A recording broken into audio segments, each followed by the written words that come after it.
Mabagal ba ang PC mo? Hirap ka bang mag-multitask? At gusto mo bang bumilis ito ng walang gastos? Huwag kang mag-alala, narito ang 3 simpleng paraan para pabilisin ang PC mo.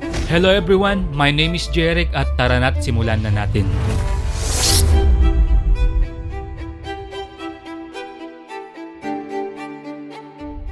Number 3, update your system.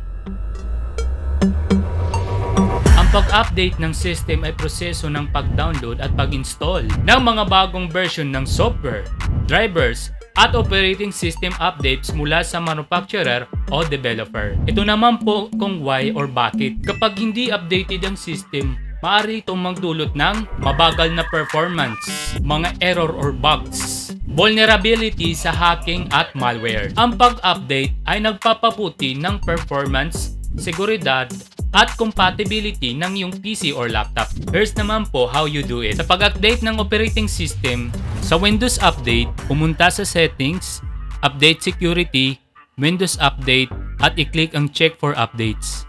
Tapos i-install nyo ang mga available updates. To update drivers, buksan ng Device Manager, click Windows plus X Device Manager. I-right-click ang device tulad ng graphics o network adapters at piliin ang update driver. Ito naman ang mga good effect nito. Mas mabilis na performance. Na-optimize ang system upang gumana ng mas mahusay sa mga bagong teknolohiya. Ito rin ay iiwas sa mga system errors. Napapatch nito ang bugs at glitches na nagiging sanhi ng pagbagal o pag-crash ng PC or laptop. Ito rin ay nagbibigay ng proteksyon at seguridad dahil updated ang firewall at antivirus capabilities laban sa mga bagong uri ng cyber attack or cyber threats. Tips number 2, clean up your storage.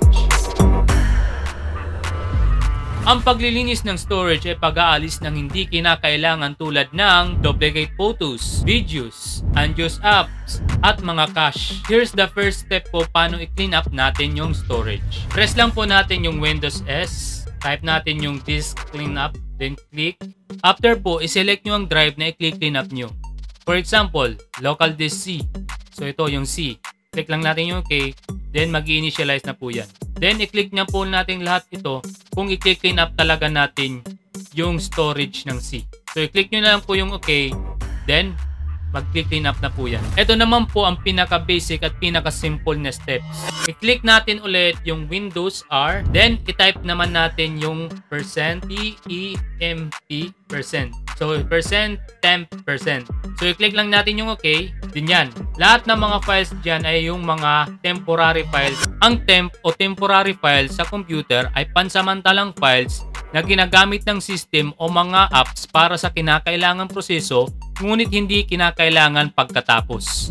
So, i-highlight lang po natin, then delete all. Ito naman po ang mga key benefits nito. Number 1 is mabilis na performance. Mas mabilis ang pag-load ng apps at mababawasan ang lag ng device. Number 2 is mas mahabang buhay ng device. Pinipigilan nito ang overworking ng system at nakakatulong ito para tumagal ang battery at maiwasan ang overheating. Number 3 is mas malaki yung space. Nagkakaroon ka ng sapat na space para sa mga bagong photos, videos, at mga apps na mahalaga sa iyo. Ang last tips po natin ay tips number 1. Optimize your startup and running process.